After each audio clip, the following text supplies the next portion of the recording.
Hello, my friend. The world of magic, filled with legends and ancient tales, is opening its gates once again. Tonight, in the Gryffindor dormitory by the crackling fireplace, I will share another story with my friends. Join us, for the magic is about to come alive. The wind howled through the narrow corridors of the Hogwarts dungeons, rustling old cobwebs and sending a low, eerie whistle through the stone halls. Most students kept away from this part of the castle, too dark, too damp, and always seeming to whisper things that had never been said aloud.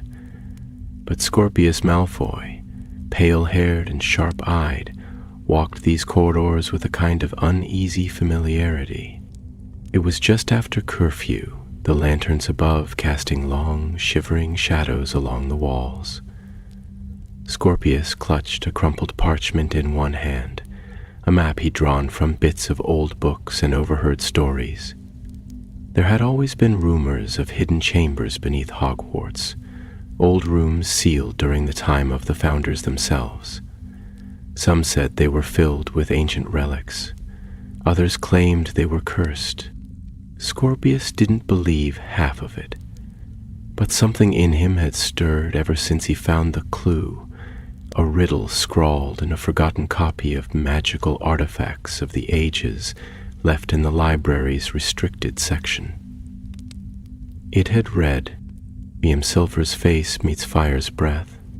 Beneath the stone lies sleeping death." At first he dismissed it as nonsense, but the idea nagged at him.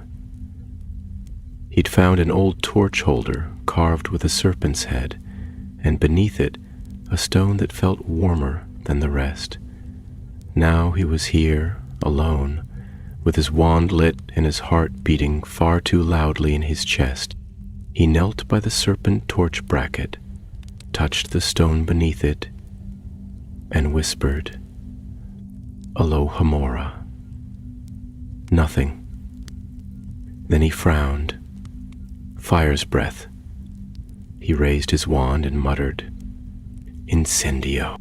A stream of flame licked across the stone, and suddenly it glowed. The stone slid aside with a grating groan, revealing a shallow alcove just big enough to reach into. Scorpius hesitated. He could hear his father's voice in his mind. "Don't go poking into things you don't understand." But Scorpius didn't want to be like his father. He reached in. His fingers brushed something cold and metallic. He pulled it free. It was a mask, silver and sleek, shaped like a smooth human face but with hollow, empty eyes. It was oddly light, yet something about it felt heavy. The moment he touched it, he felt a prickle on the back of his neck. A faint whisper coiled in the air, like someone breathing just behind him. He spun around. No one there. "Just the wind," he muttered. But the mask remained in his hand, almost pulsing with a quiet presence of its own. At night, in the solitude of his dormitory, Scorpius stared at the mask. His roommates, Albus Potter included, were fast asleep. Moonlight spilled through the curtains. He turned the mask over and over, then held it to his face. The moment it touched his skin, everything changed. A rush of heat flooded his chest and his vision blurred, then sharpened. The room seemed brighter, the shadows deeper. He could hear the beating of hearts, the soft breathing of sleepers, the faraway patter of an owl's wings beyond the glass. A voice, not outside, but inside, whispered, "I see you, Scorpius. I know what you seek." He tore the mask off, gasping. Had he imagined that? A charm, perhaps? Some lingering enchantment?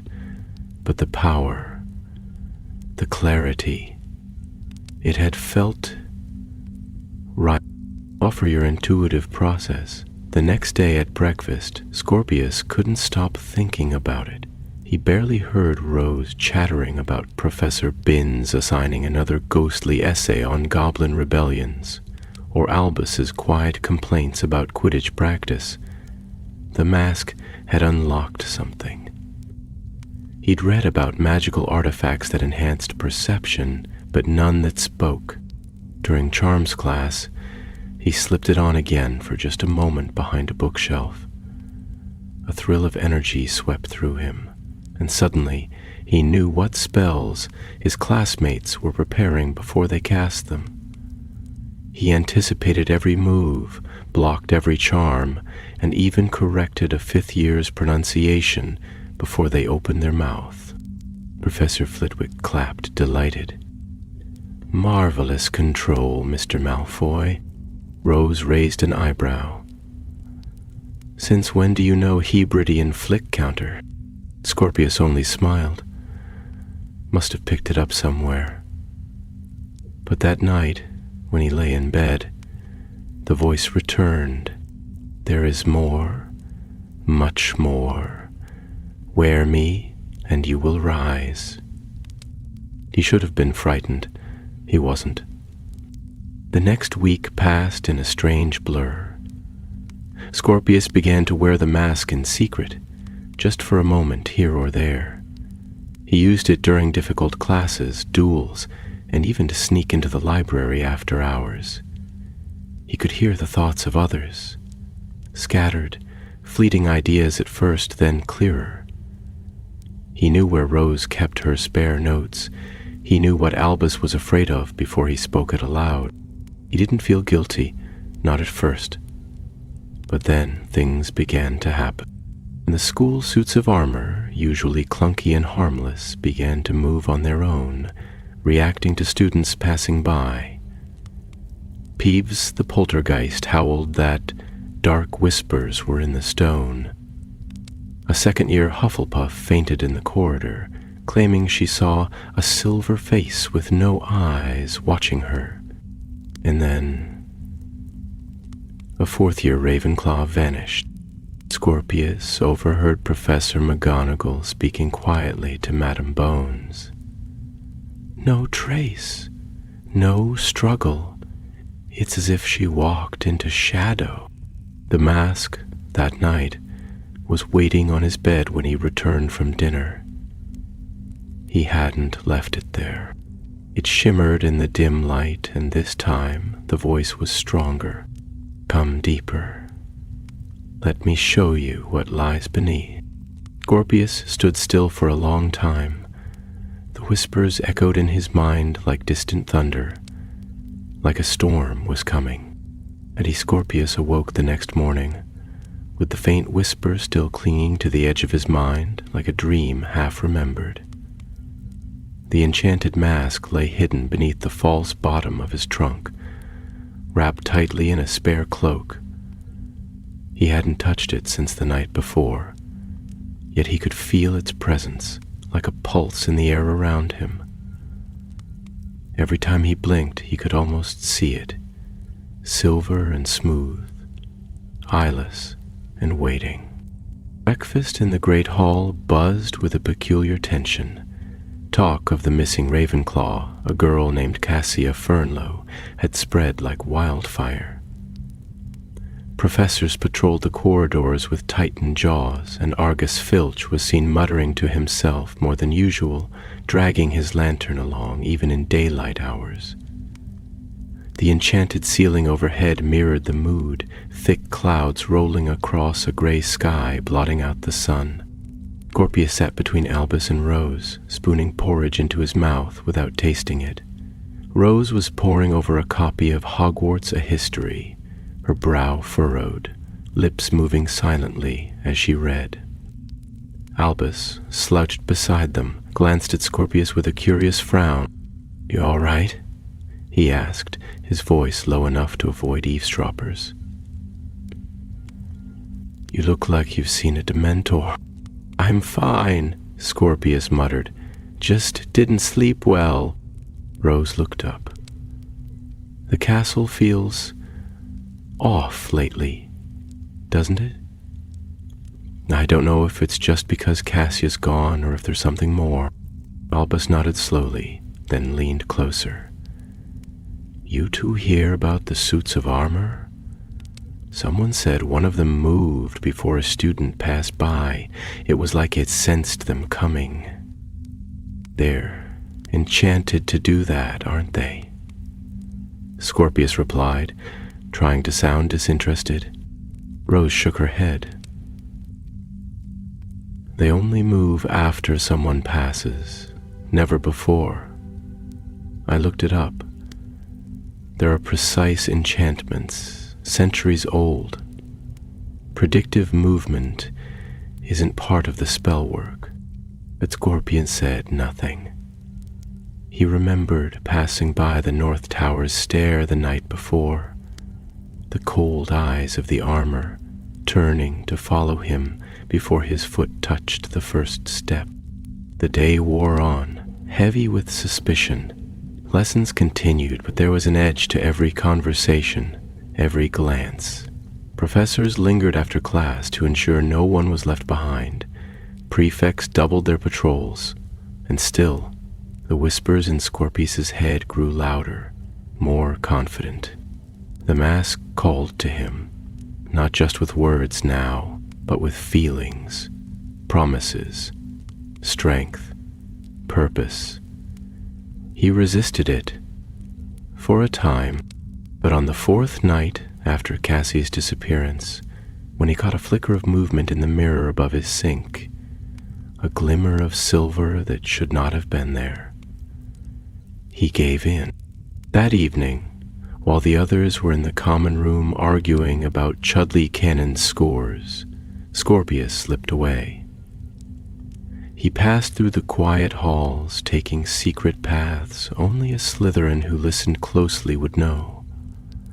Down through the dungeons he crept, and into the alcove where he had first found the mask.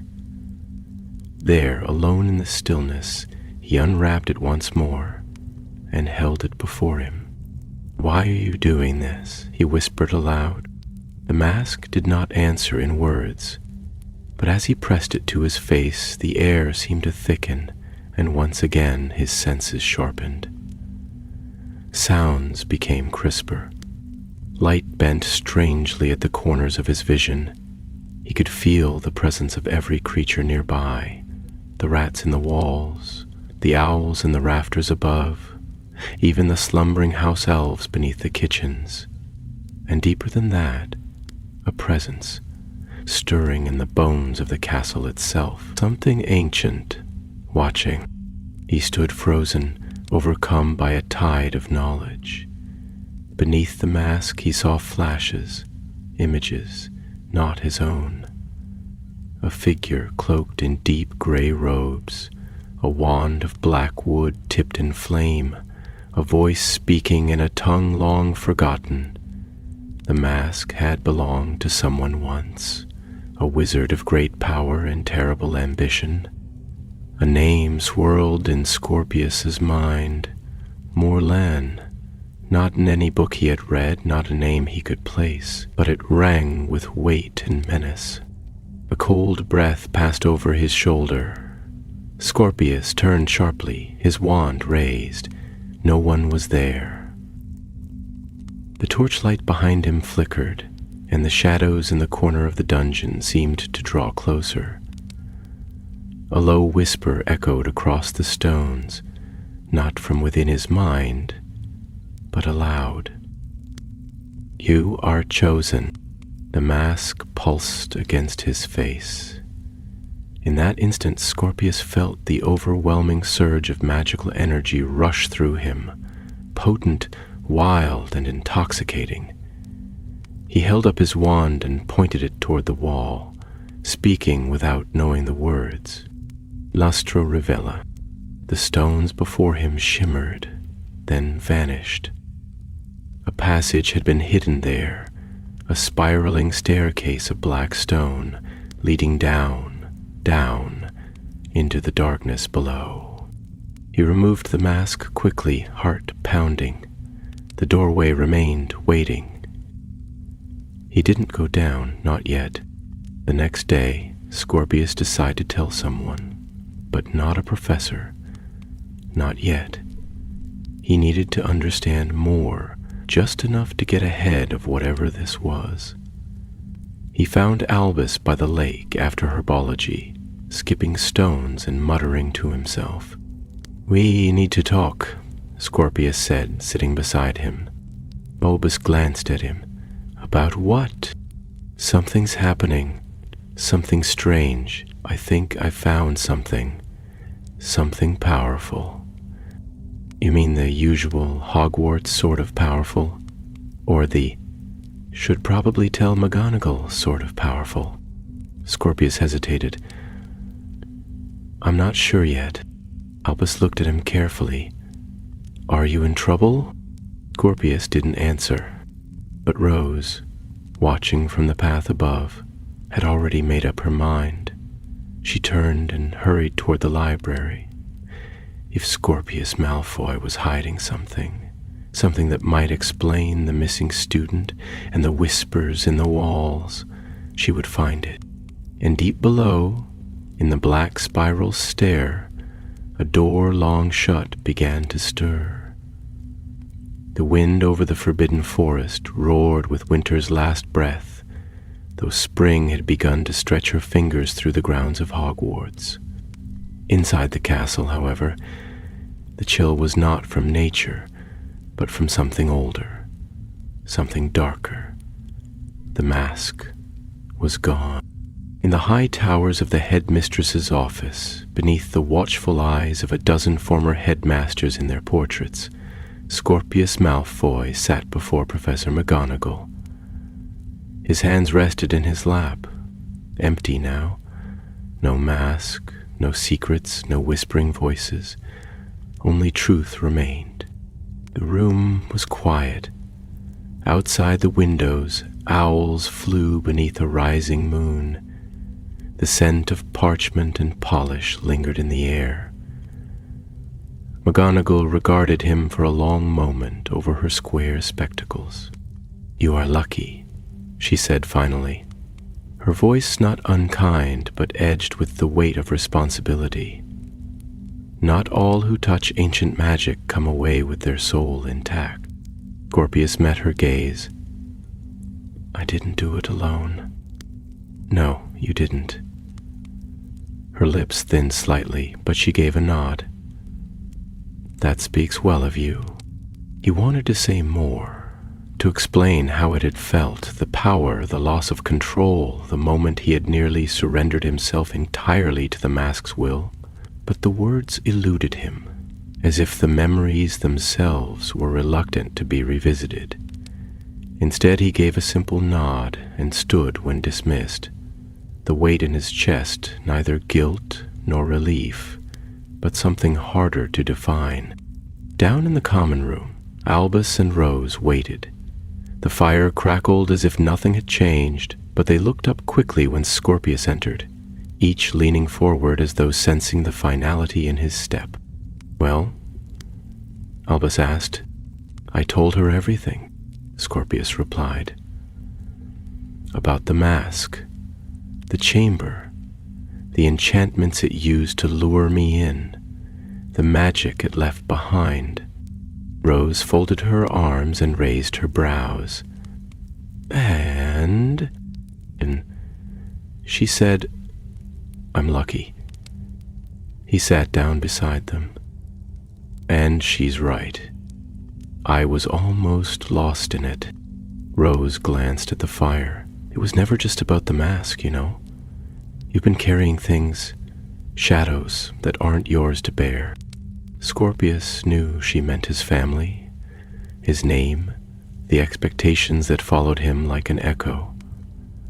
For a long time he had tried to wear masks of his own, cleverness, coldness, even charm, but none had ever truly fit, until the silver one, which had promised to make him something more. Now it was gone, shattered by his own hand, deep in the chamber where Morlen's final enchantment had tried to bind itself to him.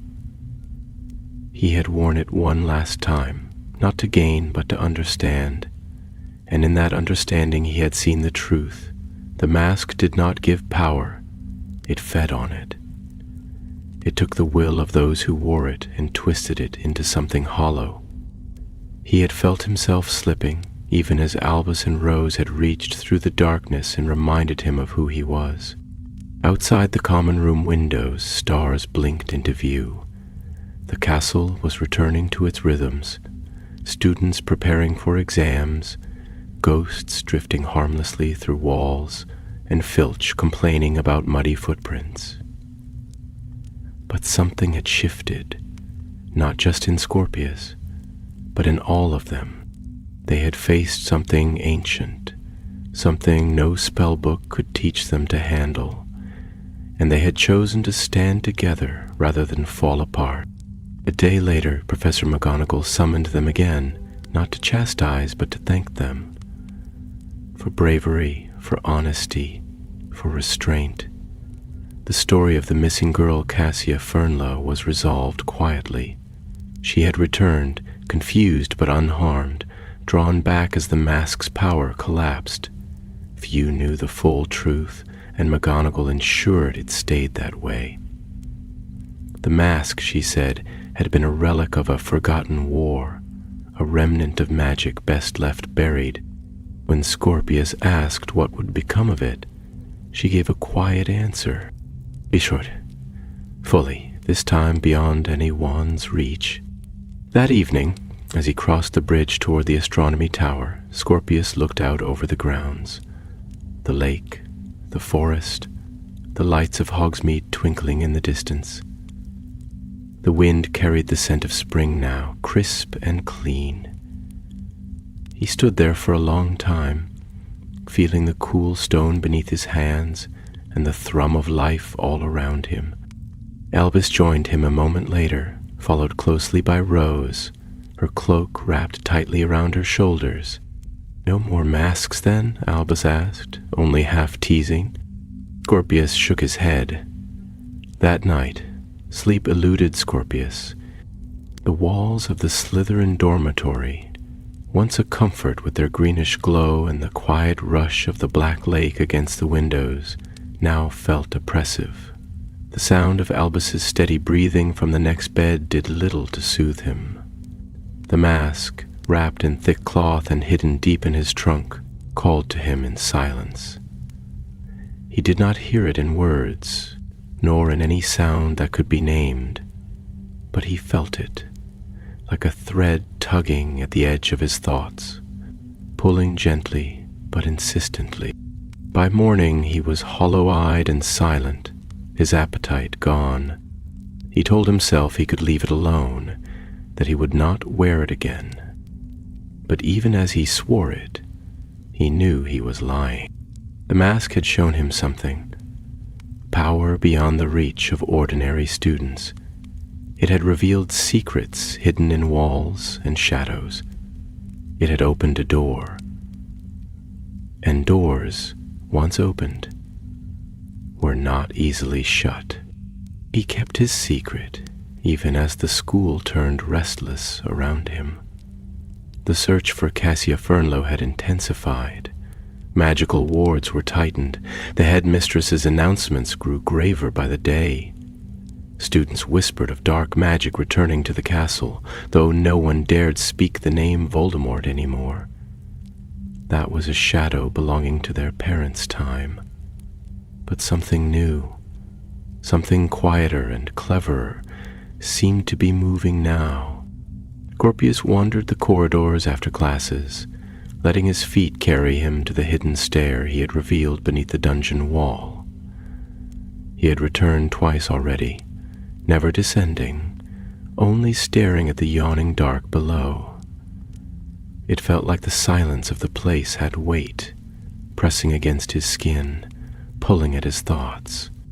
On the third night, he stood there again, the mask in his hands. "You want answers?" The voice said softly. They lie below." He did not speak back. He simply placed the mask upon his face and stepped into the darkness. The descent was long and narrow, each step of the black stone stair echoing faintly upward. His wand light revealed ancient runes etched into the walls, worn smooth with time, but still faintly aglow. The air grew colder the deeper he went, until his breath clouded before him. The mask sharpened his sight, painting the shadows in hues he had no names for. It was carved from dark ironwood, with no handle and no visible hinges. Upon its surface was a sigil, a silver face, identical to the mask he now wore. The runes around it pulsed faintly, as though recognizing him. The door whispered open. Beyond lay a chamber long forgotten, a circular room with a domed ceiling, covered in silver script.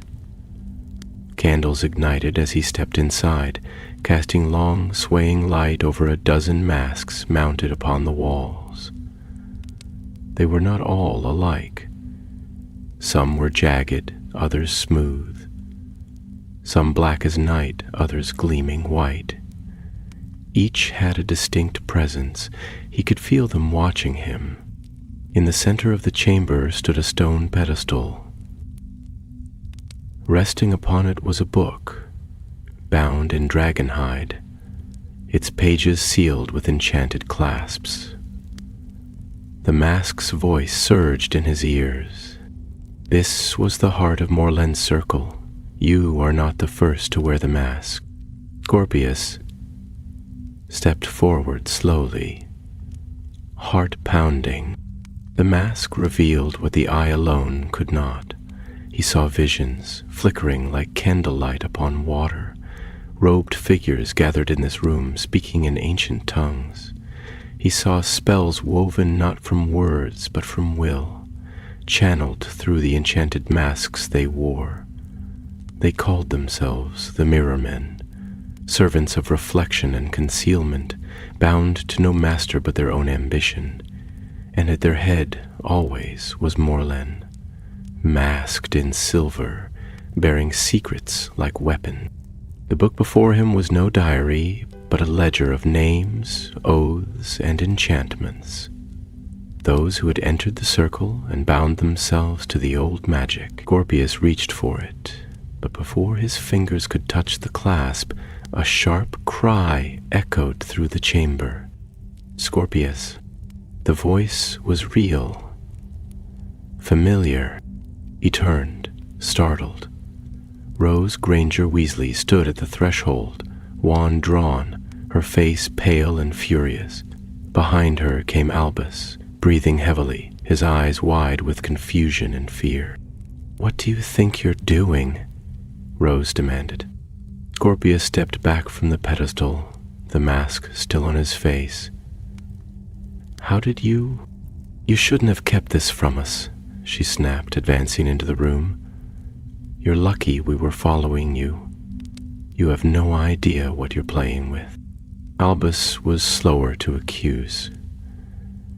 "Scorpius, is that the thing you found?" Scorpius hesitated, then nodded. "It's not evil. It's old, yes, but it's not like what you think. It's knowledge, power, and I think someone's trying to unlock it again." Rose's wand did not lower. "And you think you should be the one to stop them, wearing that thing?" "I didn't say that," he answered quietly. "But it's too late to pretend we're not part of this. Someone already has begun." He gestured toward the pedestal. The book's clasps were glowing now, pulsing softly like a heartbeat. "The magic is waking." Suddenly, the masks along the wall stirred. Not physically, but Scorpius felt their attention shift.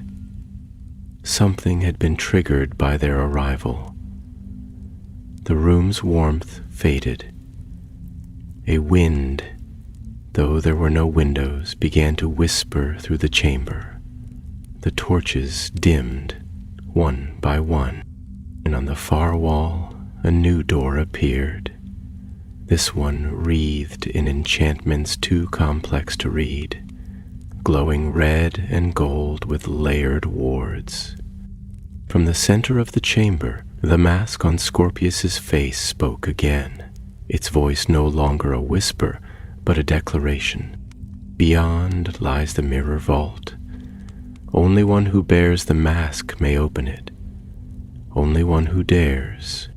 Scorpius stood very still. Albus broke the silence first. Scorpius, if you go through that door, there may not be a way back. I know, he said, but even as he spoke the words, he felt the choice tightening around him. The magic of the room had awakened. The vault beyond had been locked for centuries, and now it called to him alone. He looked to his friends, Rose, stern and afraid, wand still raised, Albus, uncertain but unwavering. He turned back to the door, and slowly Scorpius reached for the seal. The moment Scorpius' fingers brushed the seal upon the door, a current surged through his hand, a strange, prickling sensation that danced across his skin and reached deep into his chest. The enchanted wards hissed and shimmered, reacting to his touch with a flurry of silver sparks. For an instant he thought he would be thrown back, cast aside like an unworthy intruder. But then the sigils began to spin slowly in place, unlocking with a sequence of soft clicks that echoed through the chamber like the ticking of an ancient clock. Behind him, Rose uttered a warning, but the magic had already taken hold. The seal pulsed one final time before vanishing altogether, leaving behind a smooth stone surface that slid apart like the petals of a mechanical flower. The doorway yawned open with a low groan, revealing a narrow corridor lit by a pale, flickering glow. The air that rushed out was cold and dry, untouched by time. Albus took a hesitant step forward, his expression torn between awe and dread. Are we really doing this? Scorpius didn't answer at once. The mask on his face had grown warm again, the voice now a whisper pressed just beneath his thoughts. One step further and all shall be seen. Truth unmasked. He turned to them, his voice steady though his heart was pounding. You don't have to follow me. I chose this. You didn't. Rose's eyes blazed with the fierce determination she had inherited from both her parents. You think we came this far just to turn around? Don't be thick. Albus offered a weak smile and gave Scorpius a shove. If you're going to unlock ancient magical vaults beneath Hogwarts, at least let me be there to complain about it. Together, they stepped into the corridor. It narrowed after only a few paces, forcing them to walk single file, their wand lights dancing across walls of polished obsidian etched with moving script. The words curled and shifted like serpents, never holding still long enough to be read. The deeper they went, the more the air changed. It was not stale as one might expect, but almost electric, charged with the residue of powerful enchantments. And ahead they could hear something faint and rhythmic, like the slow, steady beat of a heart. The corridor opened into a vast chamber unlike anything Scorpius had seen. It was a perfect circle, its walls seamless and glowing with a soft silver light that radiated from the very stone. The ceiling arched high overhead, supported by spiraling pillars of glass that shimmered with enchanted starlight. But it was what stood in the center that stole the breath from his lungs. A mirror, tall as a tower and framed in twisted iron. The mirror's surface rippled not with reflections, but with visions. It did not show the chamber behind them, nor their own faces, but scenes from other times, other lives. In its depths, Scorpius glimpsed himself standing in the great hall, robes billowing, students cheering his name. Then the image shifted to Rose, her wand raised, leading others into battle against a shadowy foe. Another shift, and there was Albus, older, alone, seated beneath the stars with a wand clutched tightly in a trembling hand. The mirror did not show desires. It showed paths. Scorpius stepped closer, drawn by an invisible tether. The mask pulsed softly, and the whisper returned. This is the vault of faces. It reveals the many selves one might become. The power to choose among them lies within reach, one face for every fate. Rose pulled him back sharply. Don't. We don't know what it does. It shows possibilities, he said, voice distant. But that's not all. I think it can make them real. Albus narrowed his eyes, like turning one of those futures into the present. That kind of power's not just rare. It's dangerous.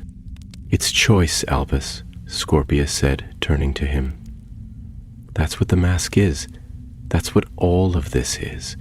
A way to choose who we are, not just what others think we should be.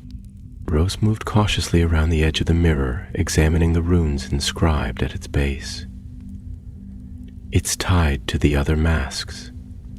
Each one links to a fate, a version of the person who wore it. You said there were others on the wall upstairs. They must have been... Off. Scorpius nodded slowly. The Mirror Men. They came here to become something more, to give up who they were in exchange for power, or maybe purpose. But they vanished, said Albus. They disappeared from history. Whatever they became, it wasn't remembered. A silence fell then, heavy with implication. Scorpius stared at the mirror, the mask still snug against his skin. A dozen faces flickered before him, some noble, some terrible, some barely recognizable. He could feel their magic, like threads tugging at his own. One step, one word, and he might become any of them. But in that moment, he thought of Rose standing with her wand clenched tight. He thought of Albus's nervous laugh, always ready to follow him into trouble. And he thought of Cassia Fernlow, her frightened voice in his memory as the silver mask loomed over her. The choice had always been his, but not only for himself. I don't want to be someone else, Scorpius said at last. Not like this. He reached up slowly, fingers brushing the cold edge of the mask. The magic surged, fighting him. The whisper grew louder, now frantic, now pleading. You are nothing without me. Put me on and you will rise. Without me, you are only shadow. But Scorpius Malfoy had heard enough of other people's voices. He tore the mask from his face and let it fall to the stone with a hollow, ringing clatter. The mirror shuddered. The chamber dimmed. The visions faded, one by one, until the mirror was a simple pane of silver once more, dark and empty. The pedestal that had once held the enchanted book cracked down the center with a sound like splitting ice. The walls of the vault began to hum, and the runes on the floor flared briefly, then vanished. The door behind them remained open. Rose let out a shaky breath. "Is it over?" Scorpius looked down at the mask where it lay, lifeless now, no voice, no power. "Yes," he said, "I think it is." They turned and walked back through the corridor, leaving the mirror behind. The magic of the place was fading, collapsing inward like a dream being forgotten. And in the silence, for the first time in many nights, Scorpius felt like himself again. The door sealed behind them with a soft hiss, the echo of ancient enchantments settling like dust into the stones. As the three students climbed the winding stair back toward the castle's main levels, the air grew warmer and more familiar, the cold breath of forgotten magic retreating into the depths from which it had stirred. Scorpius could feel the mask's silence now, not the quiet of something asleep, but the final stillness of something ended. When they emerged into the dungeon corridor, it was nearly dawn.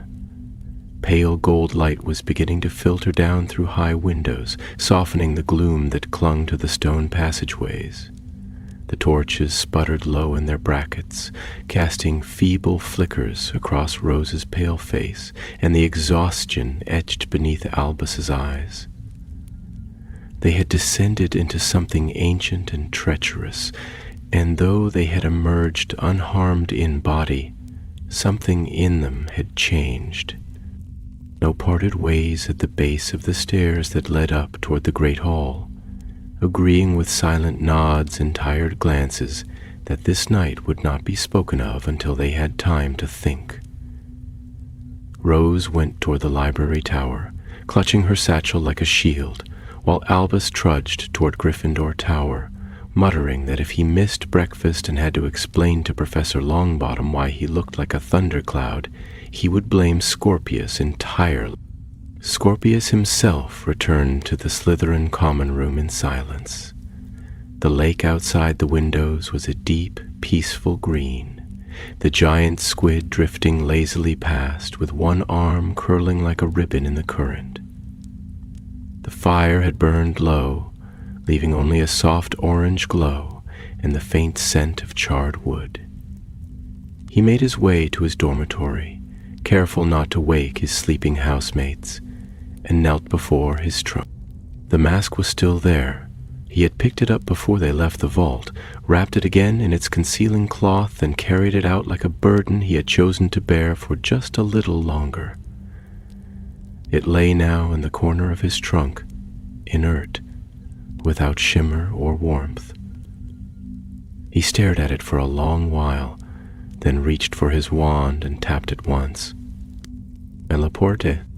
The trunk clicked shut with a faint spark of magic, and he rose and went to bed. Sleep came quickly, deep, dreamless, and long overdue. The days that followed passed in a strange, drifting rhythm. The search for Cassia Fernlow had ended as quietly as it had begun.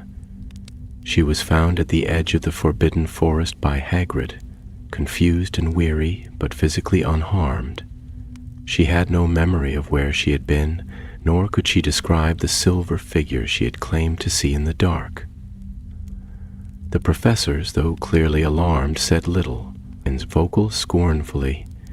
They increased patrols, tightened curfews, and whispered amongst themselves in corners when they thought students were not listening. Scorpius, Rose, and Albus spoke little of what had happened, at least at first. There was a kind of unspoken pact between them, as if sharing the details aloud would somehow give life to things best left buried. But gradually, the weight of the silence grew heavier than the truth. One evening, a week after their descent into the vault, the three met again, this time beneath the boughs of the beech tree by the lake, the spring air cool and fresh, the scent of damp grass and flowering shrubs hanging on the breeze. "I've been thinking," Rose said, pulling her knees up beneath her robes and resting her chin on them, "about what we saw in the mirror." Albus, stretched out on the grass with his hands behind his head, looked up at the shifting clouds. "I've been trying not to think about it." Scorpius said nothing at first. He had seen more than the others. Images that lingered even now in the corners of his mind, like paintings he could not quite forget. Versions of himself that had chosen ambition over kindness, power over love, fear over courage. The mirror had not lied, but neither had it told the full truth. It had tempted, as all-powerful magic did, but it had not forced. That had been the key. "I think the mirror showed us what we could become," he said finally, "not what we must become." Rose nodded slowly. It's what Morland didn't understand. He tried to shape his future through control, through domination. But he lost himself in the process. Bald sat up, brushing blades of grass from his sleeves. "What do we do with it now? The mask, the vault, all of it? We can't exactly tell the professors we just wandered into a forgotten chamber full of magical artifacts and locked it up again with a few good intentions." "No," Scorpius said, "but we can make sure it stays hidden. We can protect it." "You mean guard it?" Rose asked, arching an eyebrow. "Not like a secret," Scorpius replied. "Like a responsibility." They fell into thoughtful silence. A family of ducks waddled across the far bank of the lake, and a breeze sent ripples dancing across the water's surface. Somewhere in the distance, the faint chime of the castle bell rang out the hour. Later that evening, Scorpius stood once again at the base of the dungeon's stair, his wand raised, the runes on the wall faint and inert. With a whisper of spell work, he sealed the passage behind him, not with brute force or destruction, but with a web of subtle protections woven from what he had learned. He knew it would not hold forever. No enchantment did. But it would keep the vault buried for a while longer, until the right hands came along to deal with it properly. When he returned to his dormitory, he opened his trunk one final time. The mask lay within, silent and still. With quiet care, he lifted it and walked to the hearth in the common room. The fire had been stoked fresh for the evening, its flames crackling warmly. He hesitated only a moment, then cast the mask into the heart of the fire. It did not scream, it did not twist or vanish. It burned slowly, steadily, the silver warping, darkening, curling like leaves in autumn. When it was done, only a scatter of gray ash remained. Scorpius stood watching until the last flecks were gone. He turned and walked away, the flicker of the flames behind him no longer casting strange shadows on the walls. The weeks that followed returned Hogwarts to a rhythm more familiar, though the unease of Cassia Fernlow's disappearance still clung to the air in places, especially in the darker corners of the corridors and the murmured conversations between professors. The students, as always, adjusted. Quidditch matches resumed with the usual boisterous cheers, and essays were once again assigned with the same merciless regularity. The ghosts floated along their ancient routes, uninterested in mortal troubles, and Peeves returned to his chaotic pranks, having seemingly lost interest in the strange silence that had hung over the castle earlier in the term. Yet for Scorpius, the world had subtly changed. He no longer looked at the halls of the dungeons without remembering the echo of his footsteps as he descended into darkness.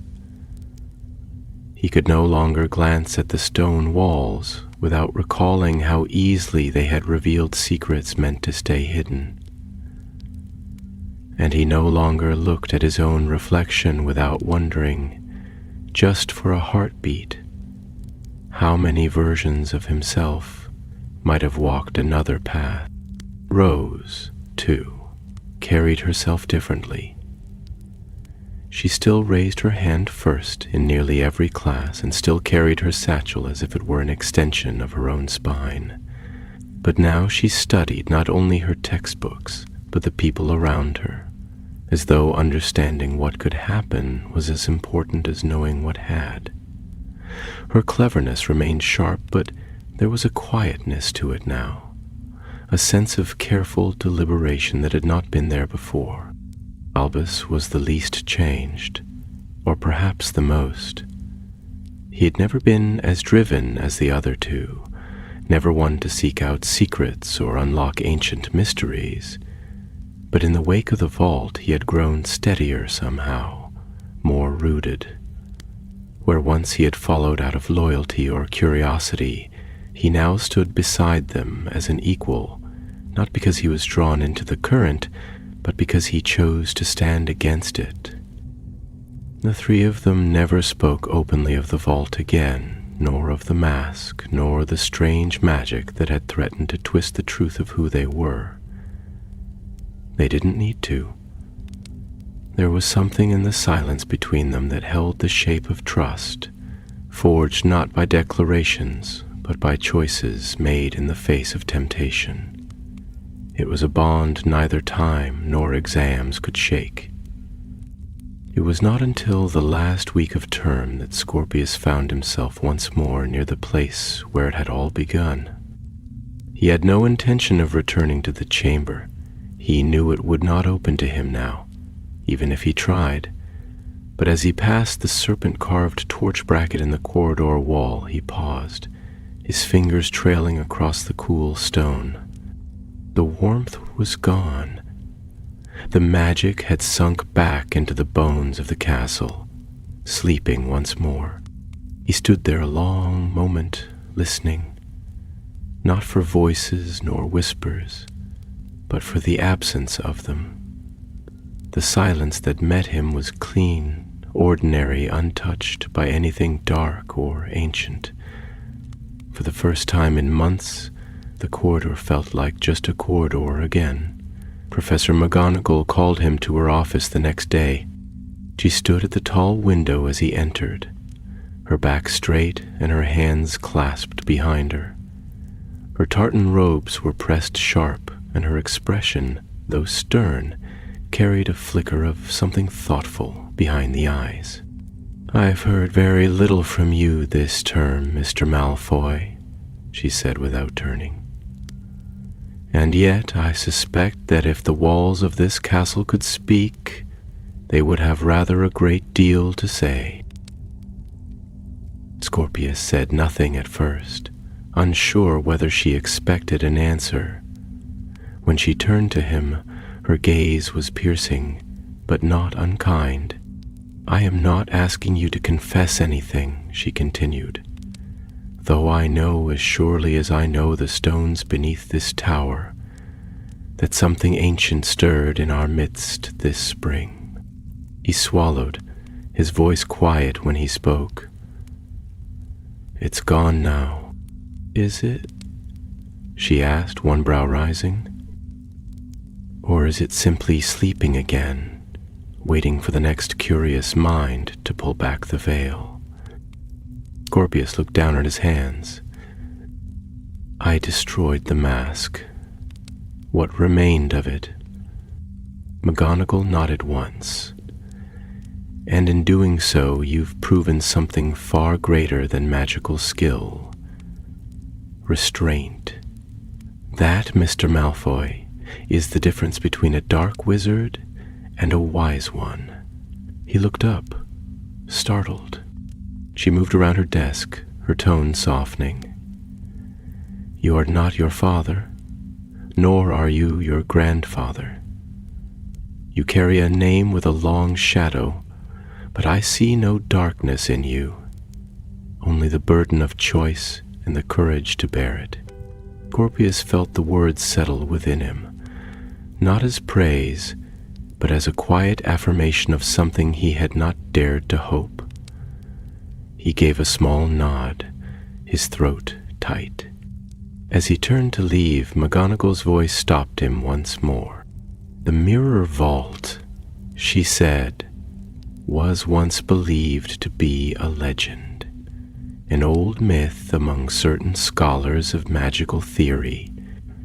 I am grateful that, should it truly exist, it has not fallen into the wrong hand. He looked back at her, then, and in her expression saw the unspoken understanding pass between them. "I'll see to it that it doesn't," he said.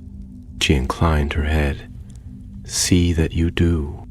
The final days of term passed quickly after that, filled with exams and the usual bustle of packing trunks, sending last-minute owls, and exchanging letters that promised to be answered faithfully over the summer, though few ever were. The castle, relieved of its tension, exhaled into its old whimsical rhythm. Trick stairs shifted with renewed mischief, the suits of armor grumbled over polishing routines, and the portraits argued over who had eaten the last sugared fig in the headmaster's wing. Scorpius stood with Rose and Albus on the platform at Hogsmeade Station as the scarlet steam engine let out its familiar cry. The sun shone brightly above, warming the air, as students bustled around them with cages, trunks, and broomsticks in tow. He glanced at the castle in the distance, its towers silhouetted against the sky. "I think," he said quietly, "this might be the first time I've left Hogwarts and felt like I belonged here." Albus grinned, hoisting his trunk. "Took you long enough to catch up." Rose rolled her eyes, but her smile was genuine. "Just remember, next year, I'm not following you into any secret chambers. Not unless we've written a full safety plan in advance." The three of them boarded the train together, the noise of summer and freedom swirling around them. The doors hissed shut, and with a great chug and a billow of steam, the train began to roll forward, carrying them away from the school, the secrets beneath it, and toward whatever the next year would bring. And high above, in a forgotten passage no longer warm to the touch, the castle of Hogwarts stood watchful and wise, guarding its mysteries in silence, waiting, always waiting. Summer passed with the strange, languid stillness that seemed to wrap itself around wizarding households in the warmer months, where time stretched and softened, and days bled into one another like ink in water. At Malfoy Manor, the peacocks strutted silently across the trimmed lawns, their pale feathers gleaming in the sunlight, while inside the ancient house remained cool and dim, its curtains drawn, its walls lined with quiet portraits who rarely spoke unless spoken to. It was here that Scorpius spent the better part of his summer, tucked away behind old volumes in the library, the voices of long-dead authors, a welcome change from the ones that had once whispered inside his head. His father, Draco, kept to his study most days, and though there was still a kind of formal distance between them, it had softened over the years into something almost comfortable. There were moments when they spoke at length, discussions about magical theory, the politics of the Wizengamot, or the brewing tensions in Eastern Europe, where magical borders were not as still as they once had been. But never once did Draco ask about the mask, or the vault, or anything that might have lingered from the term before. Whether by instinct or decision, he did not pry, and Scorpius was grateful. He did, however, ask one question one quiet morning near the end of July as they sat together beneath the garden's marble colonnade, the sound of bees humming faintly from the flowering hedges beyond. "You look taller," Draco said without looking up from his tea. "Older, somehow." Scorpius, who had just been reviewing his copy of Advanced Defensive Transfigurations, paused and gave a small shrug. I suppose I feel older." Draco nodded slowly, setting down his cup. "The castle has a way of growing you faster than you expect, especially when you go looking for things that don't want to be found." Scorpius looked up, startled, but his father's gaze remained fixed on the pale gravel of the path. The words hung in the air like a spell half cast. "You knew," Scorpius said, not a question but an understanding that had been long in coming. Draco lifted his eyes then, and for a moment the sharpness in them reminded Scorpius of how others had once feared him, how that fear had followed the Malfoy name like a shadow. But it passed, and what remained was not fear, but weariness. "I knew something," Draco replied quietly. "The castle speaks to those who've truly lived in it. It doesn't always use words." Scorpius sat back in his chair and looked out toward the distant hedge maze where, as a child, he'd once imagined himself a hero with a wooden wand and a dragon-hide cloak sewn by the house elves. He wondered now how many of those childish dreams had been shaped by echoes of family, of legacy, of unspoken expectation. "There was a choice," he said after a while. "One I almost didn't make." Draco said nothing at first, but his voice was steady when he finally answered. "Then you made the right one." The rest of the summer passed uneventfully save for an occasional owl from Rose or Albus. Rose sending carefully inked letters full of her latest reading discoveries and planned study timetables for the coming year, while Albus wrote less frequently but more casually, often including strange sketches of magical creatures he claimed to have spotted in the hedgerows near his home in Devon. Their friendship, though shaped by something unspoken, had not faltered. If anything, the experience in the vault had forged a bond that no distance or time could wear away. When September came again, bringing with it cooler winds and the scent of turning leaves, Scorpius found himself at King's Cross once more, the crowd of Hogwarts students and their families buzzing with excitement and farewells.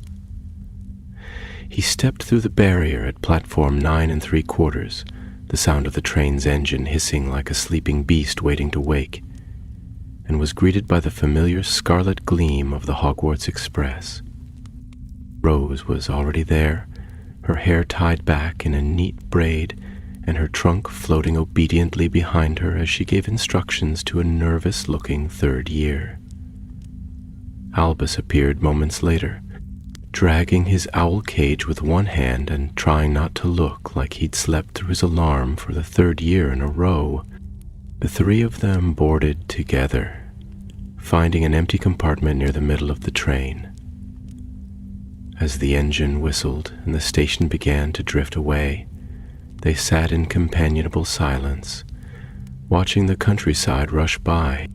It was only after they had changed into their robes and the trolley witch had passed with her usual array of cauldron cakes and pumpkin pasties that Rose finally leaned forward, her voice lowered just enough to suggest seriousness.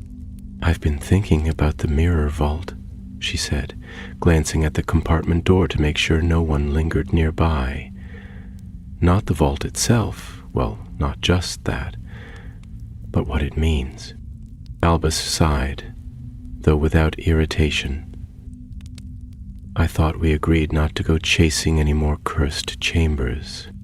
"I'm not chasing anything," Rose replied, frowning. "I'm researching. There's very little recorded about magical artifacts that show alternate selves, and even less about magic that lets you choose who you become. Scorpius listened in silence, his fingers tapping idly against the edge of his seat. The memory of the vault had not left him, though it no longer haunted him as it once had. It had become something else, a reminder, perhaps, that even the most dangerous magic could be resisted if one had something worth holding on to. "I think it wasn't just showing us futures," he said at last. "It was testing us, measuring us, seeing what kind of person we would become when offered power without consequences." Rose nodded slowly, "And we passed."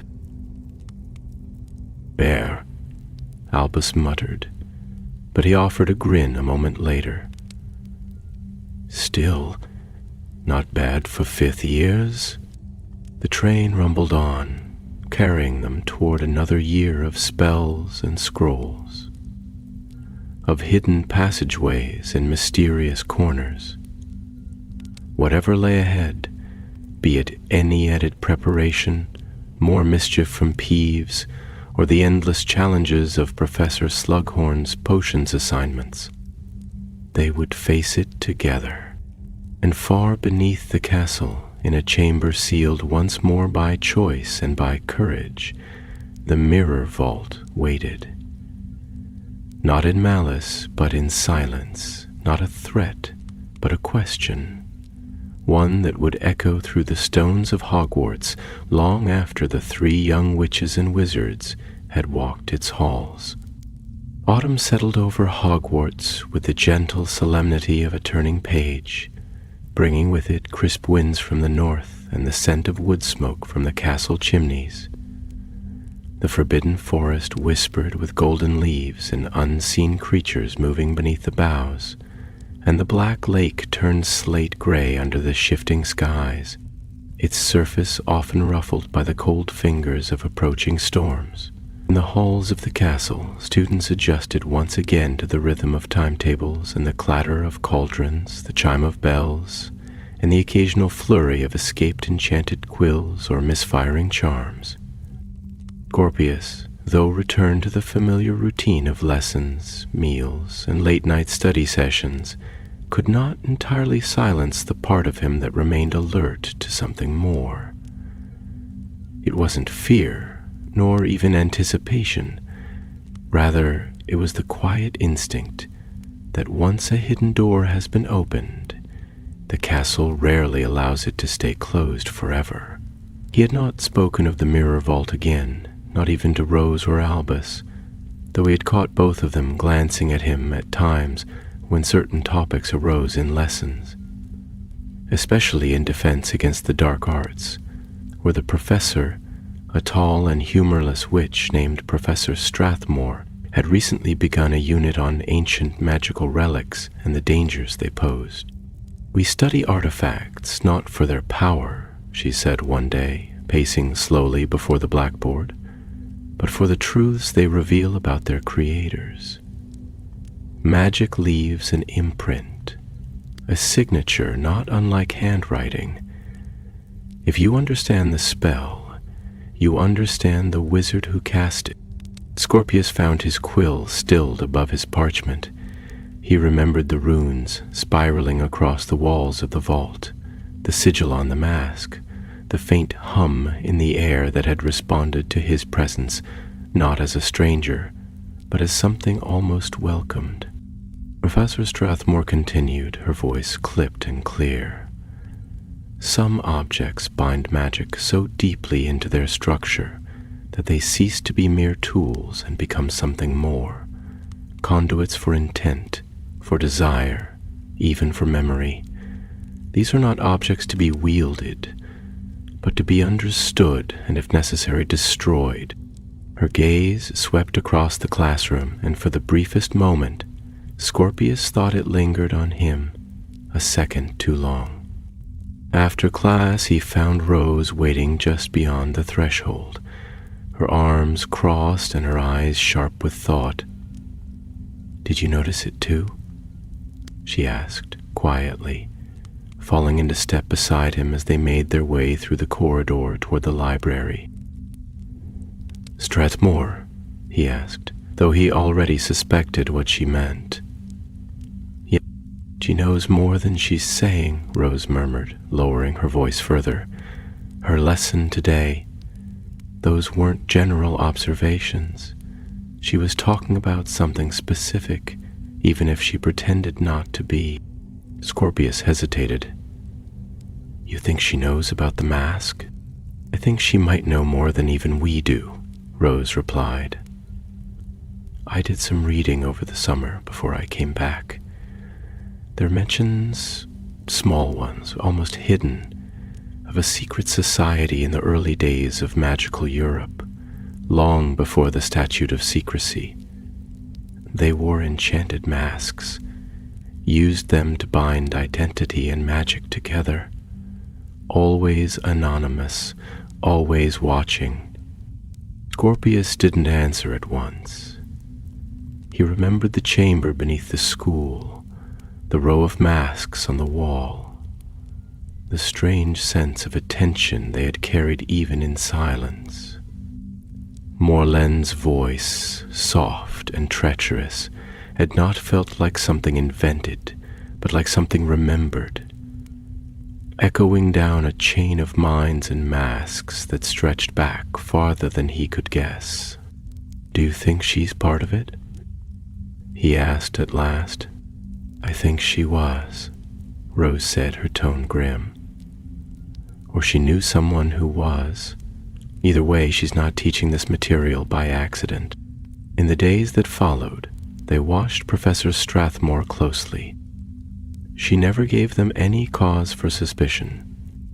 No strange glances, no odd behaviors, no mysterious disappearances into hidden corridors. But there was something in the way she spoke about magical history that made even the most indifferent students sit up and listen. It wasn't just knowledge, it was the quiet certainty of experience. Meanwhile, Albus had grown restless. Though he didn't say so outright, Scorpius could tell he was frustrated. Where Rose dove deeper into research and Scorpius moved through his days with careful watchfulness, Albus had no outlet. He had not seen what the mirror had shown Scorpius, nor heard the mask's whispers, but he had stood beside them both, and the silence left him unsettled. He began spending more time on the Quidditch pitch, practicing long after the rest of the team had returned to the changing rooms. Once, when Scorpius came to find him, he saw Albus hovering high above the stands, not flying but simply sitting on his broom, staring out over the forest like a lookout, waiting for sails on the horizon.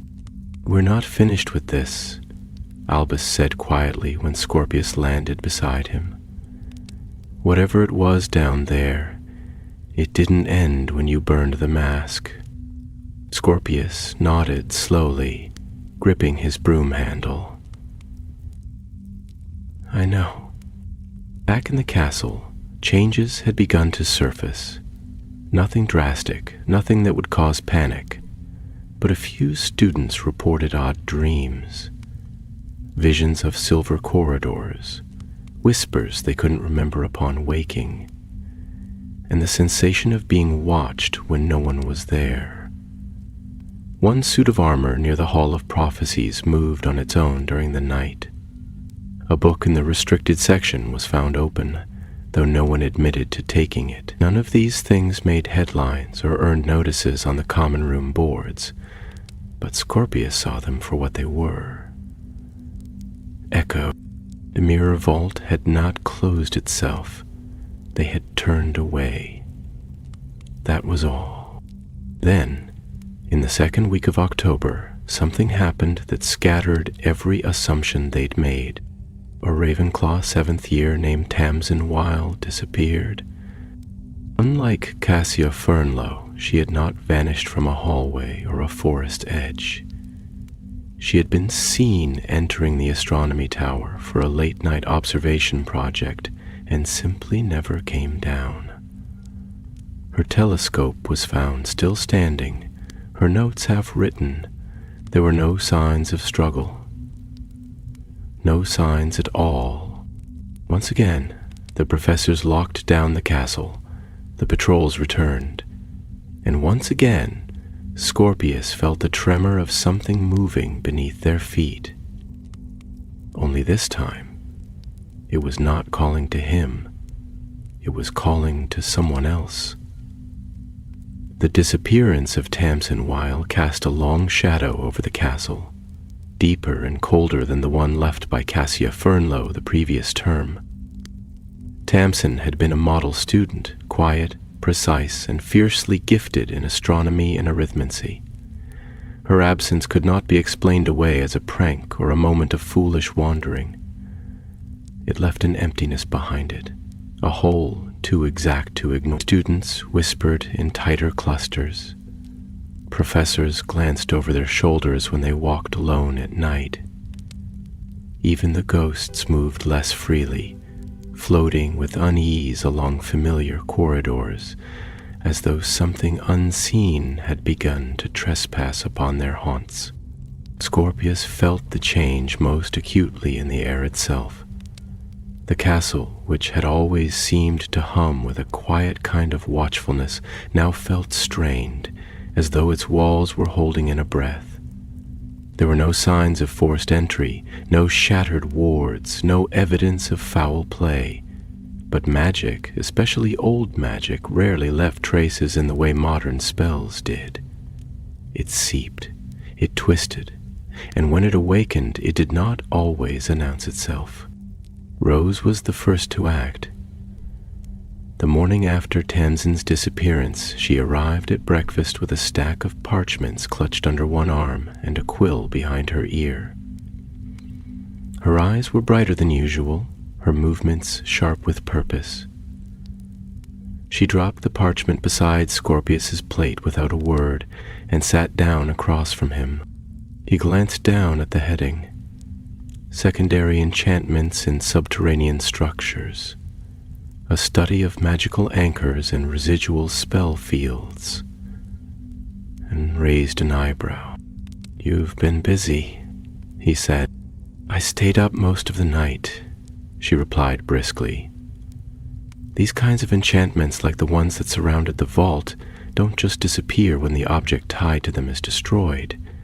They bleed into the foundation, the very stone of the building. If someone knows how to manipulate what's left..." Scorpius didn't need her to finish. The thought had been gnawing at him, too. He had believed that burning the mask had ended the magic it carried. But perhaps that had only been part of the story. Perhaps the mask had never been the source, only the key. Albus joined them a moment later, his face pale beneath the edge of his hood. "There's something else," he said without preamble, sitting down heavily. "I overheard Professor Strathmore speaking with Headmistress McGonagall last night near the great staircase. She thought no one was around. They were arguing. Well, not exactly, but it was tense. Strathmore was saying the castle was awakening the remnants, and that this time it wasn't just watching. It was responding." Scorpius leaned forward, the air seeming to grow heavier between them. "Responding to what?" "To us," Albus said. "To what we did, to what we found." For a moment, none of them spoke. The noise of the great hall continued around them, clattering cutlery, bursts of laughter, the occasional hoot from an owl delivering a belated letter. But it all seemed distant, like a dream remembered from another life. Rose broke the silence. "We need to go back." Scorpius stared at her. "You're the one who said you'd never follow me into another cursed chamber without a full plan and 3 exit strategies." "I lied," she said simply, and pulled a rolled parchment from her bag. "I've been charting the shifting magic since we returned. I used sensory runes, quiet ones, nothing that would trigger a ward. And something's happening beneath the east wing. The readings have changed in the last 48 hours. I think there's a new passage. Albus frowned. But we sealed the one beneath the dungeon. Yes, She said, her voice tight with urgency. But this one is different. It doesn't lead to the vault. It might be another vault altogether. Scorpius felt a chill crawl up the back of his neck. The mirror vault had never claimed to be unique. The masks on the wall, the visions in the mirror, each had hinted at something broader, a network of ancient spaces connected by magic too deep to be erased. If there were others like it, and one was awakening now, they agreed to meet that night beneath the statue of Elfrida Clegg, where a concealed staircase led into a disused portion of the castle's undercroft. They waited until well after curfew, moving through the corridors beneath the shroud of disillusionment charms and Rose's careful silencing spells. The statue slid aside with a grumble of stone, revealing the dark passage beyond, and the three of them stepped through without looking back. The tunnel was cold and narrow, lit only by the soft glow of their wand light. The floors sloped gently downward, and the air took on the scent of earth and old magic, metallic and bitter, like storm-washed iron. After nearly 10 minutes of walking, they reached a fork where the passage split into 3. Rose consulted her map, muttering under her breath, then pointed toward the leftmost path. This way. The flux lines and the enchantments were strongest here. There's something pulling. They pressed on, the walls growing damper, the light from their wands seeming to be swallowed by the gloom. Then, without warning, the passage opened into a wide chamber, smaller than the mirror vault but carved of the same black stone. No torches lit themselves this time, no runes flared to life. The chamber was empty, silent, untouched, until Scorpius stepped forward. The air snapped like a whip and a burst of magic rippled across the room. Symbols flickered to life on the floor, rings of ancient writing spiraling outward from the center. The same sigil that had adorned the first mask appeared on the far wall, etched in silver that burned faintly in the dark. Albus swore under his breath. "We're not the first to find this place." "No," said Rose, voice barely a whisper. "But we might be the first to survive it." Something moved in the shadows. A shimmer, like heat rising off stone. A figure stepped into view, not made of flesh but of light and memory, its face hidden behind a smooth, silver mask. Scorpius raised his wand, but the figure made no move to attack. Instead, it lifted its hand and pointed to the center of the chamber, where a new sigil had begun to form. One that pulsed with slow, deliberate rhythm, like the beat of a heart. "It's a summoning," Rose breathed. "A binding ritual. But it's incomplete." Albus turned to Scorpius, his voice tight with fear. "Then who's trying to complete it?" Scorpius, staring into the eyes of the faceless figure, felt a sickening certainty rise in his chest. "Someone who knows the vault," he said. "Someone who was watching us then and followed us here now." The figure in the silver mask did not move again. It stood motionless, as if waiting for a question that had yet to be asked or an answer not yet earned. The magic around it pulsed faintly, illuminating its outline in flickering light that shifted like reflections on water. Scorpius stared at it, the air in the chamber pressing against his chest with a kind of weight that felt heavier than gravity, a pressure born not of stone or silence, but of expectation. Rose took a cautious step forward, eyes narrowed, wand raised but not pointed. "It's a projection," she said, her voice just above a whisper. "A construct, no will of its own, at least not yet. It was placed here to be activated by something or someone." "Us?" Albus asked, glancing warily at the glowing runes underfoot. "Possibly," she replied. "Or someone who would follow the same path, someone drawn by the vault's magic." The masked figure remained silent, though its silver face glinted faintly in the dim light, as if mocking their caution. Then, without warning, the runes across the floor shifted. The central sigil split open, revealing a shallow depression no wider than a handspan. At its heart lay a shard of glass, curved and dark, but humming with power. Scorpius knelt beside it, feeling a thrum beneath the stone, and as his fingers hovered above it, he felt again the faint echo of voices long buried. "It's a fragment," he said slowly, "of a mirror." Rose's breath caught. "From the mirror? Maybe." Scorpius didn't touch it, but the magic emanating from the shard was unmistakable. Or from one like it. The figure moved. Its arm extended slowly, not threateningly, but with purpose. Its finger pointed again, this time not to the center of the room, but to the wall behind them, where the silver sigil had faded to darkness, replaced now by a door of black stone edged in ancient runes. It had not been there before. The air near it shimmered with raw enchantment. "The passage," Albus murmured. "It's showing us the way."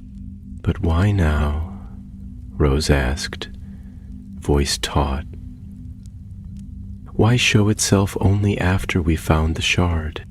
Scorpius rose to his feet, eyes fixed on the door.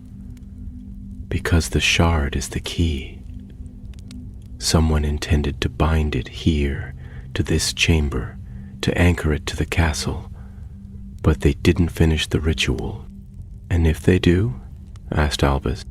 "Then the castle won't be hiding the mirror vault anymore," Scorpius said grimly.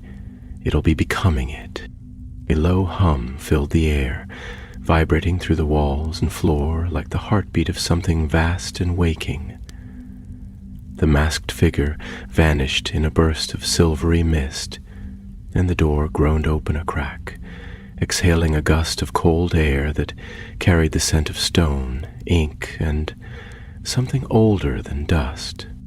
Scorpius looked at his friends. Neither of them needed to ask if they would follow. Rose adjusted her grip on her wand and gave him a curt nod, her braids swaying as she stepped beside him. Albus sighed, muttered something under his breath that sounded suspiciously like a complaint about never having a quiet term, and took his place at Scorpius's other side. Together they crossed the threshold. The corridor beyond was unlike any part of the castle they had seen. The walls were smooth and dark, absorbing rather than reflecting light. Strange patterns moved across their surface, glyphs that seemed to flicker in and out of existence, visible only from the corner of the eye. The air was thicker here, laden with magic so dense it seemed to hum with thought. As they walked, their footsteps made no sound. They descended further than they had thought possible, turning corner after corner through an impossibly large space that defied the limits of the school's foundations. The path sloped downward, narrowing at times to little more than a crawl space, then widening again into arched chambers filled with silence and shadow.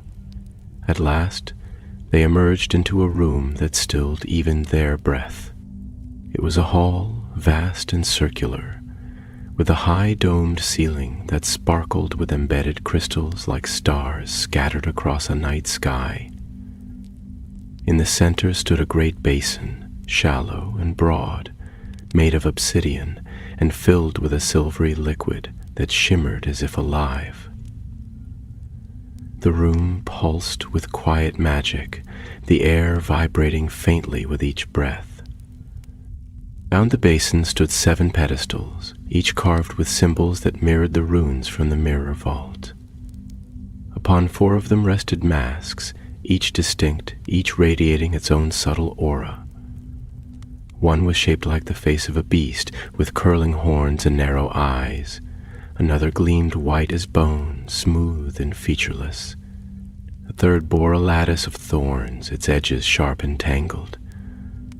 The fourth looked almost like a child's face, serene and smiling yet utterly hollow. 3 pedestals remained empty. "I don't like this," Albus said quietly. "I really don't like this." Rose moved toward the basin, eyes narrowed. "These are vessels, anchoring points for the mirror's power.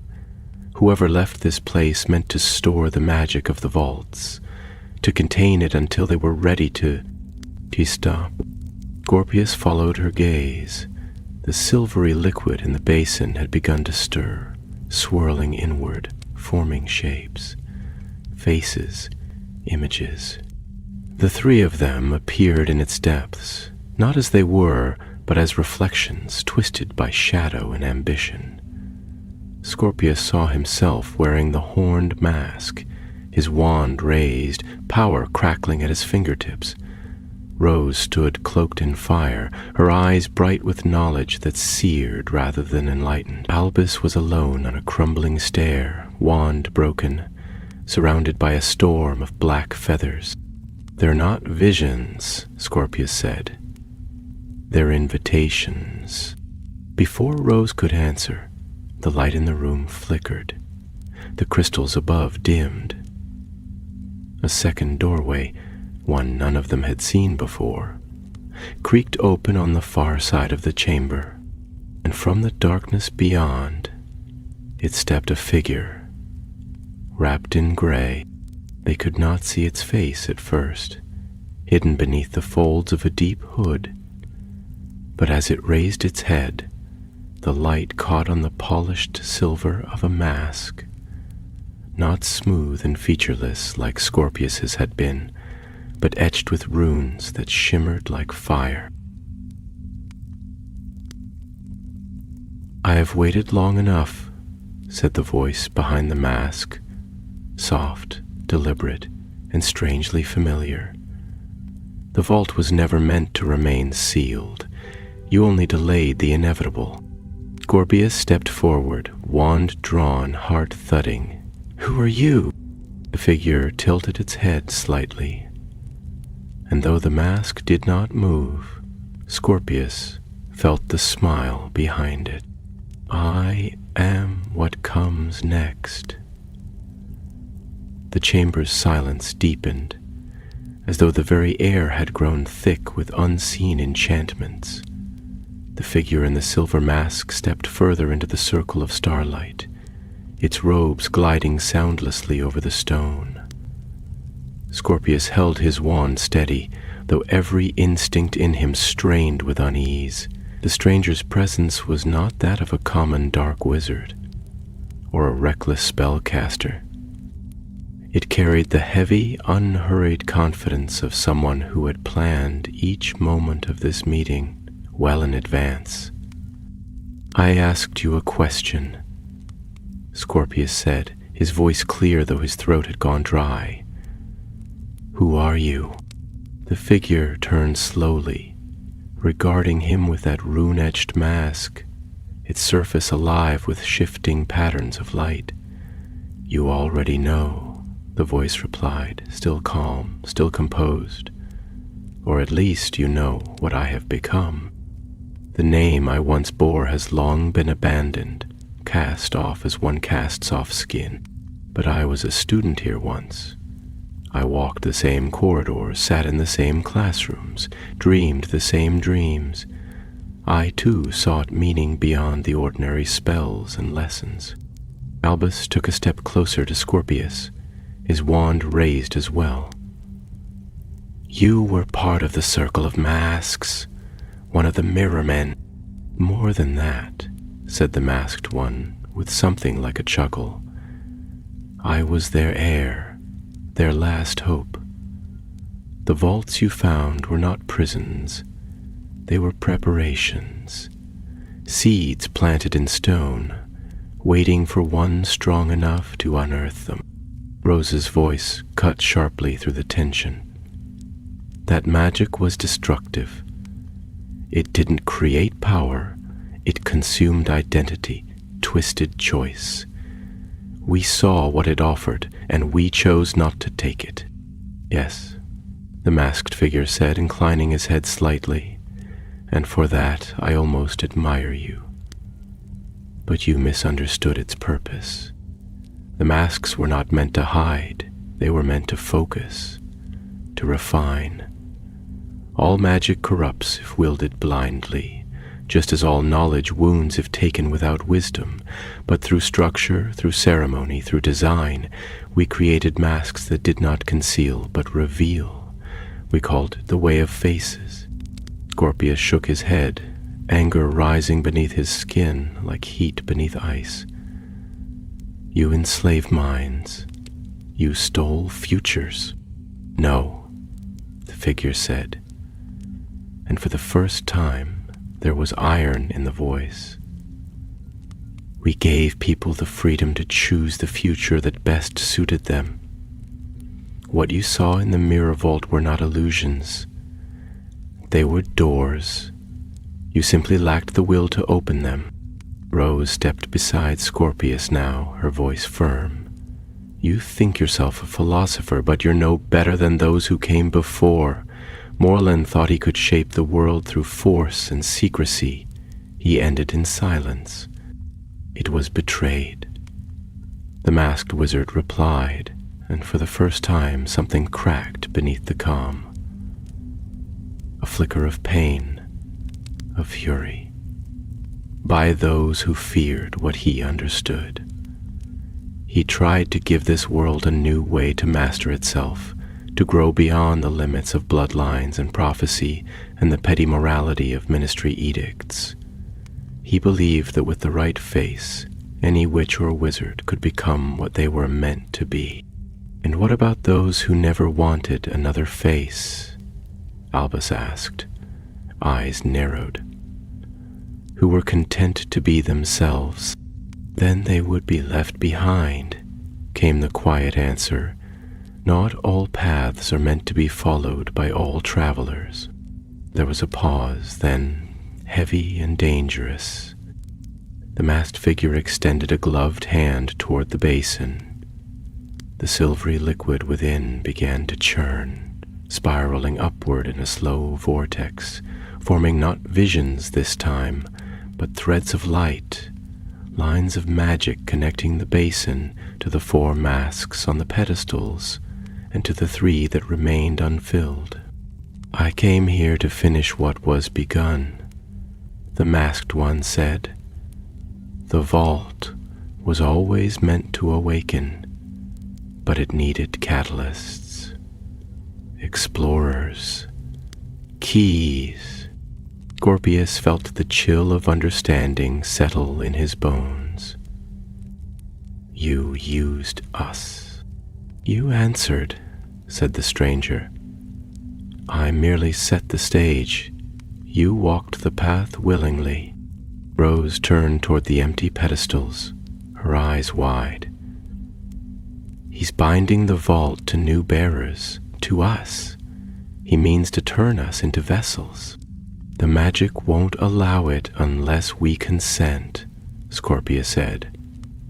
It needs choice. Yes, the masked figure agreed, stepping back toward the shadows. And so you have a choice to make, as I once did. Join me and see the world for what it truly is. Changeable, shapeable, a mirror of will. Or resist and become dust like those who buried the old ways. The air pulled with the force of the ritual. A crackling began at the edges of the room as the ancient magic stirred. reacting to the masked figure's presence, to the rising currents of power, and to the three unbound fates standing at its center. The runes beneath their feet shimmered, and Scorpius could feel the pull of the masks, not physical but deep and mental, as though each pedestal whispered the promise of a different self, a different path. Rose gritted her teeth, her wand gripped tightly in her hand. "We've made our choice already." "Then you will face what comes," the masked one replied, and with a wave of his hand, the basin erupted. The silvery liquid shot skyward, splitting into 7 streams of blazing light. 4 struck the masks already resting upon the pedestals, and they flared with wild, unstable energy. The remaining 3 arced towards Scorpius, Rose, and Albus, who raised their wands as one and shouted protective charms. The streams hit their shields and scattered into burning sparks, but the magic in the room had grown chaotic, alive, roaring with the fury of a spell that refused to be denied. The masked wizard vanished in a swirl of smoke and light, slipping into the shadows beyond the open doorway. But his spell remained. The masks on the pedestals began to tremble, the basin boiling like a living thing. The room quaked as ancient wards strained and cracked. "We can't destroy the ritual," Rose shouted over the din. "Not while it's active. We have to shut the vault itself." Scorpius pointed to the runes on the floor. "They're the anchor. If we disrupt the pattern—" "Not too much," Alvis said quickly, ducking as a surge of wild magic split one of the crystal lights above. "We collapse the spell too hard, we bring the whole room down with us." "Then carefully," Scorpius replied, "we sever the links, one by one." They moved as a unit, casting enchantments not of violence but of unbinding. Disruption charms, counter sigils, spells taught only in theory and reinforced with desperate improvisation. One by one they severed the glowing lines of light that connected the basin to the masks, each thread snapping with a shriek of protesting magic. As the 4th snapped, the basin pulsed once, and the vortex stilled. The magic began to fade, as something had changed. In the center of the room, where the basin's reflection once stood, a new object now shimmered into being. A final mask, different from all the others, neither dark nor light, but mirrored as if it had been forged from the basin's own surface. Scorpius stepped forward, heart thundering. "This is what he wanted us to find?" Rose caught his arm. "Don't touch it."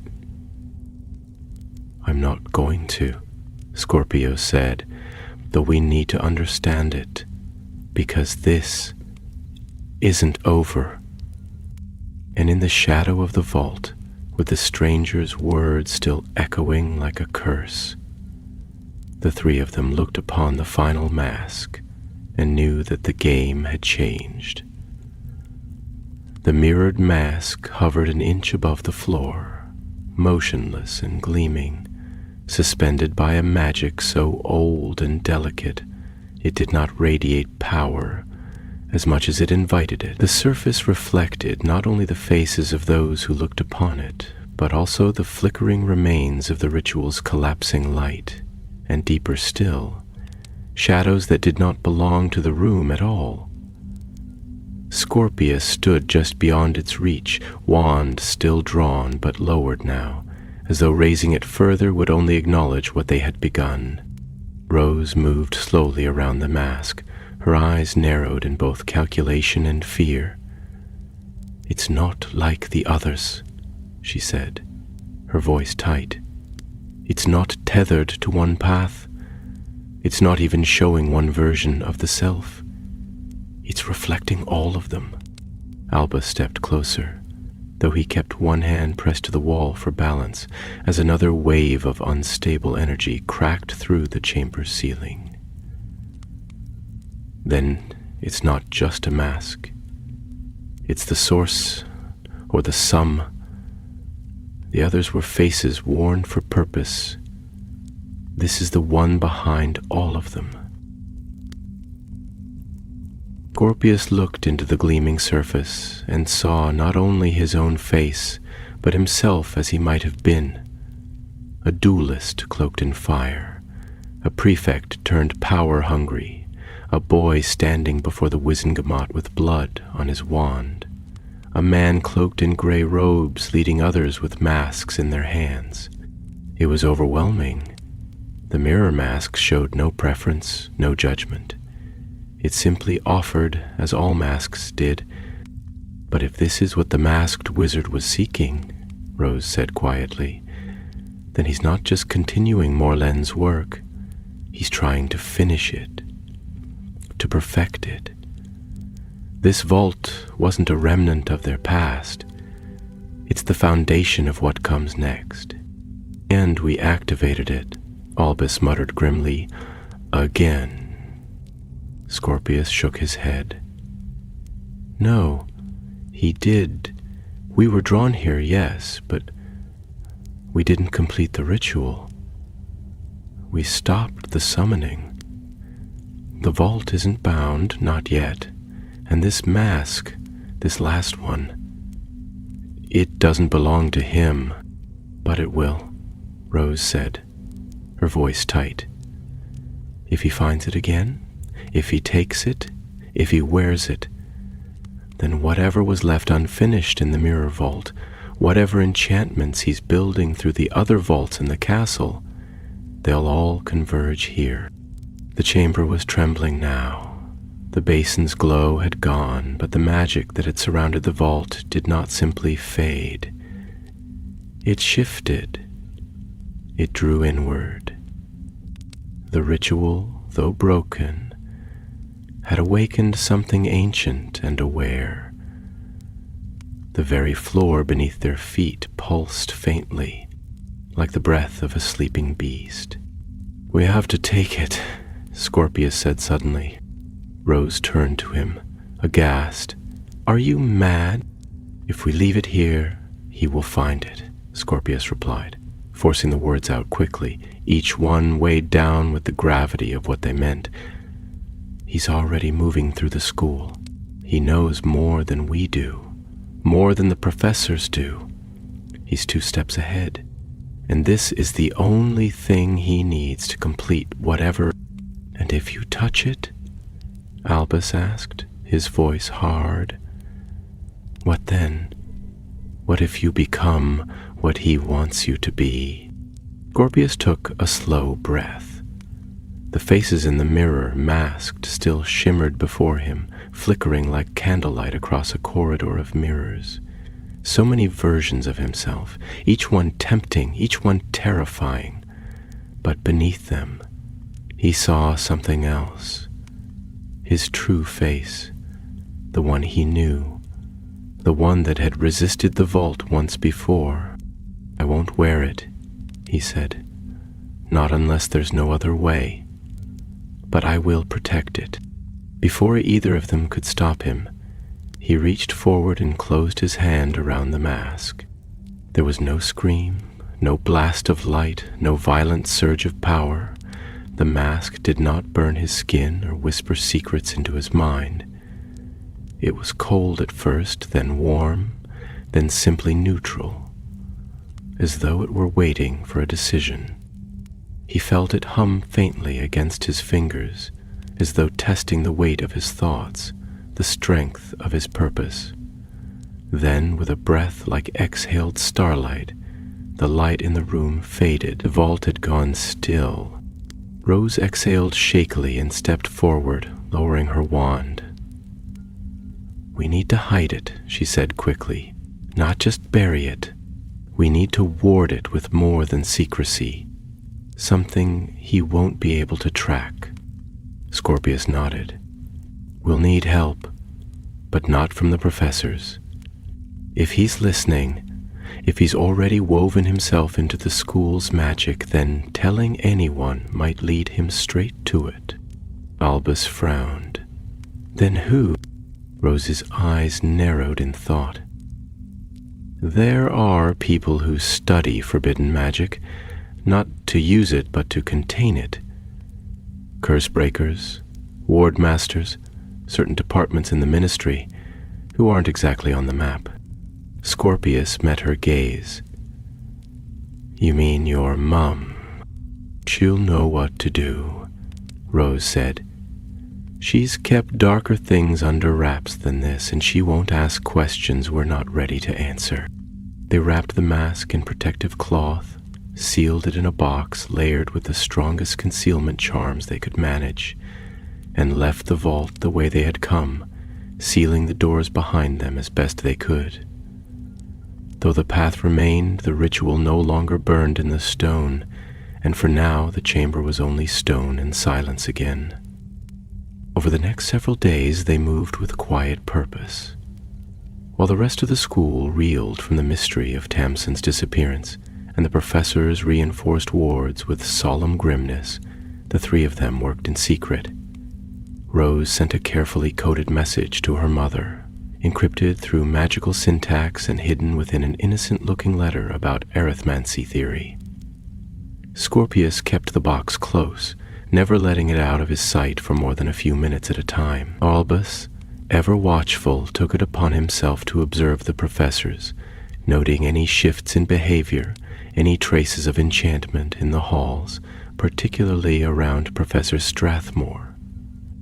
For though the masked wizard had vanished, his presence lingered like the scent of smoke long after the fire has gone. One evening, as they sat together in the shadowed corner of the library's restricted wing, Rose glanced over at Scorpius, her brow furrowed. "Do you believe him?" she asked softly. "Do you think he was one of us?" Scorpius looked down at the box between them, then at the wand in his hand, then at the quiet reflection of himself in the polished surface of the table. "I believe he chose something once," he said. "And I believe he stopped being himself when he did." Albus shifted in his seat. "Then the real question is, what happens when we have to choose again?" Scorpius didn't answer, but as the moonlight slanted through the narrow window, touching the corner of the box and the faint shimmer of the magic that still lingered around it, he knew the choice was already waiting. Not today, but soon. And when it came, it would not be just a matter of power or fear. It would be a matter of who they truly were, unmasked.